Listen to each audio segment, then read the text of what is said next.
Para prajurit pasukan khusus Chechnya di bawah komando Zamit Chalaev memaksa tentara Ukraina mundur di pemukiman Gorskoye dan Zolote wilayah Luhansk.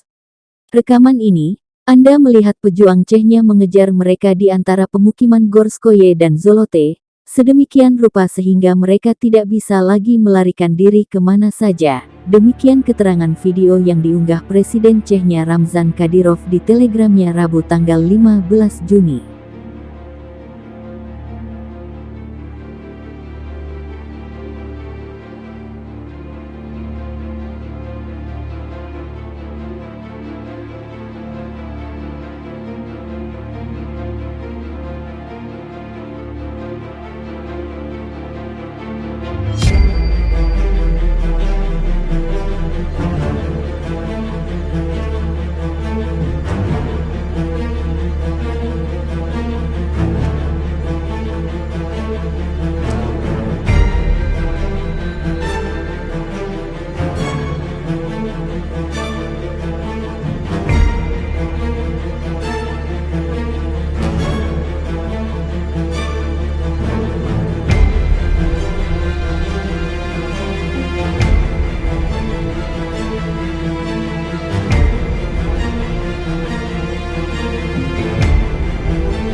Terima kasih sudah nonton.